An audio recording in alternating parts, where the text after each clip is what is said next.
Angikubingelele ngomukele kana nge-channel yithi Kamqelano pastor weningi noma ke ungasho nawe ukuthi upastor wezwe uma ukuthi ke naloko kuzwa ku right kwe sikhona la esibuyile ukukhuluma nawe sicacisa amaphupho kodwa nje before siqale siqhubeka sichaza amaphupho angiqali ngisho ukuthi ngiyajabula kakhulu ukuthi nihlezi ningxenye yayi channel ni subscribe ni commenta ni like nenze yonke into qhubekani neze njalo uNkulunkulu enisize nisikelele nibusise enifisela kona kulethe kinina njengoba kunjalo but angikusho futhi ukuthi into ebalekile ufuna siyithandazele uma ngikuthi uyathandaza njengamanje uthandazela unkosikazi kungenzeka uthandazela ukuthola umyeni oqotho kungenzeka uthandazela uqala ibusiness noma ukuthola umsebenzi all right ungakhohlwa ukuthandazela ukuba newisdom ngoba enye yezinto esilekhayo silekha iwisdom masingabantu kunomuntu othandazela unkosikazi oqotho uNkulunkulu emnikeze unkosikazi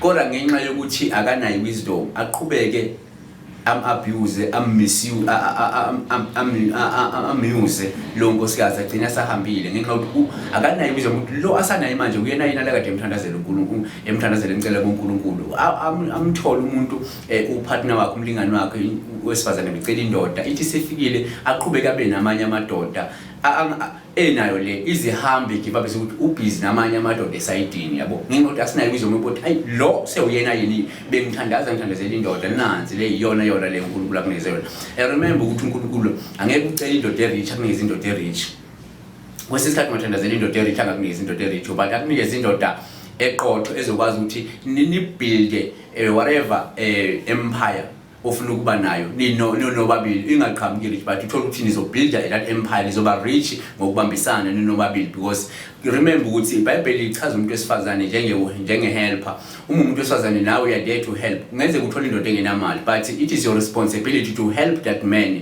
nikwazi ukubuilda your empire builder leso sithabathaba somuze nisifunayo leyo business enifunayo leyo mpilo enifunayo engcono niyokwazi ukuthi niyakhe ngoba wena you are there to help yabona so iBhayibheli lichaze futhi umuntu wesilisa njengeleader njengomholi njengenhloko so wena njengenhloko you are there to guide umuntu wesifazane wakho ukumkhulisa ukumtshela izinto eziright not ukumoppressor not ukumlawula ukummanipulate but we are a lead uhamba phambili izinto eziright you cannot do izinto ezirong and expect ukuthi umuntu wakhe enze izinto eziright yabona so iloko kubalekile sibe newisdom yokujudge izinto ngendlela right yokwazi ukuthi sizibone nathi sokwazi ukuthi senze introspection ukuthi ngabe sikhuluma kahle yini ngabe sibaphethe kahle nabantu esondelene nabo ngabe sibaphethe kahle nabantu esinabo kuma relationship ngabe uma uyi-lead emsebenzini noma une business ngabe abantu emsebenzini baphethe kahle yini remember uma une business abantu baphethe ungabaphathisi kweyisebenzi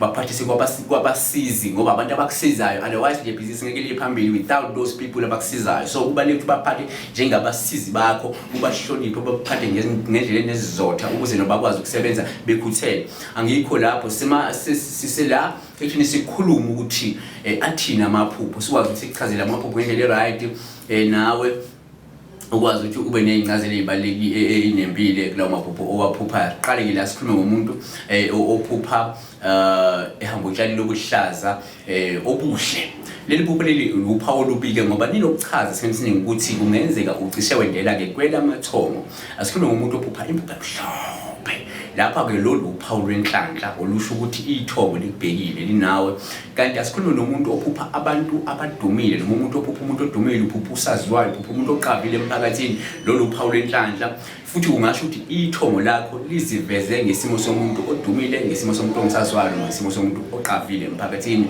asikhulume la ngomuntu ophupha inyama ebovu inyama yangaphakathi uphawu libizela ke isifo kungenzeka kuvela isifo umkhuhlane ekhaya noma ehlotsheni kanti uma uphupha umlungu lokhu kuvama ukuba ke uphawu lwesilwane kanti kwesinye isikhathi futhi kuyaba uphawu lwedlozi lasemanzini ongaba ke isimo sedlozi lomndawo noma idlozi lenzuza kanti la asiphinde sikhulume ngomuntu ophupha edabule emanzini noma enqamule emanzini angcolile lolu ngaba uphawu likhombisa ukuthi usuke uphehlelwa amanzi amnyama kunabantu abakumise kabi noma bame kabi ngawe kanti uma uphupha umuntu wakini ongasekho owashona ekhala lokhu kuvamise uba uphawu lomshophi ongase unehlele ingozi noma isifo noma ukugula okusina ke kunjeqeza. Uma uphupha usendlini ukhanya ugesi, lolu uphawu lukhomba ke ukuthi into zakho ziyakhanya noma ke zizokhanya ungekudala. Siphinde sikhulume la ngomuntu ophupha umuntu wakubo ongasekho ewasha. Lolu uphawu lukhomba ukuthi kunesidingo senhlambululo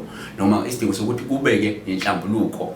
Kanti uma kungenzeka uphuphe umbane, abanye bathi unyazi, lolu ke uphawu lukhombisa ukuthi ke kunolaka olukhona, ulaka lwabaphansi okungenzeka kusho ukuthi ithomo aleneme kahle hle njengamanje. Kanti uma uphupha uyishutha noma ushuthwa isithombe ngecamera, lolu uphawu lukhomba ukuthi kunesimo sokuthwetshulwa, kunabantu abazama ukuthwebula isimo sakho. Kanti uma uphupha uyibuka esibukweni futhi, lolu uphawu olukhomba ukuthi kungenzeka kunabakhunkuli abazama ukuthwebula bukhoma uphila. Asikhulume la ngomuntu othi cha mina ngiyaphupha la ngiphupha ngiyadoba inhlanzi noma inhlanzi. Lolu uphawu lubika isimo senhlanhla esikwembethe, usho umbethwe isimo senhlanhla noma uzokwembathwa isimo senhlanhla, lindele ukuchuma nokuphumelela kwizinto zenzawo njengamanje. Asidlule phambili sikhuluma ngomuntu ongowesifazane ophupha sengathi usesikhathini. Lolu kuvamise ukuba uphawu olukhomba ukuthi wake waphuphunyelwa isisu noma angase aphuphunyelwe isisu uma ukuthi ukhulelwe njengamanje. Asikhulume futhi la ngomuntu othi uphupha inyosi, ngaba ngophawu olubikezela isifo noma isichitho abafumba ngaso noma amabutho abakuthumela ke ngawo. Kanti uma uphupha umuntu wakini owashona noma umngani wakho, kungenzeka uyakubiza kanti uhlezi nawe siyakubiza noma usethi useyahamba ke nawe uyibona ngathi usuyamlandela. Lokhu ngasho ukuthi ke lo muntu uzokulanda, kungenzeka lahlezi khona unezungu ufuna ukuzokulanda noma lahlezi khona nina relationship yenu was too close njengamanje ufuna ukuba nawe la ikhona khona noma sebamphendulile abakhunkuli ukuthi ezokulanda. Into enjalo ingenzeka. Kanti la asikhuluma ngomuntu ophupha inja imjabulela. Lokhu ngaba uphawu ke lwedlozi esikhathini esiningi uma ukuthi le nja iyakujabulela, uphawu lwedlozi noma idlozi lisiveza njengesimo sengcanga. Kanti uma uphupha abantu impela, uma uphupha ke utshwala besintu, lolu uphawu lukhomba ukuthi ithongo noma abantu abaphansi bomile, kumele ke niphise utshwala kujatshulwe ekhaya noma ke lokhu ngasho ukuthi kumele nenzeke isimo sokuhamba, nenzeke ukhambe ekhaya. Kanti la asikhulume ngomuntu ophupha amabhayi, aphupha izembatho zenkonzo noma umfaso nesikole. Lokhu ngaba uphawu lokuthi unedlozi lobungoma kodwa ihambisana nesithunywa soba umthandazo. Uzokwelapha ngamakhambi esintu aphinda athandazele abantu isimo futhi nesimo esihlangene nedlozi nesithunywa sokuthandaza. Kokubili yahambisana kungamawele. Kanti la asikhulume ngomuntu othi uphupha umkhizo, liyakhemezela izulu. Leli ngaba uphawu olubikezela ke ngekhasi elisha lempilo yakho. Kanti uma ngeze kuphuphe unqunu, lokhu ke ngaba uphawu lokuthi uzongena ehlazweni ungekudala noma idlozi ithongo lakho likuflathela, sisho kanjalo, noma kukhona bakugadla ke imithi emibi. Kanti uma uphupha inkomo, uphawu lukhomba ke idlozi. Uma inkomo emnyama kusho ukuthi idlozi elibi, idlozi eliphenduliwe noma ke umuntu oyisitha kuwena.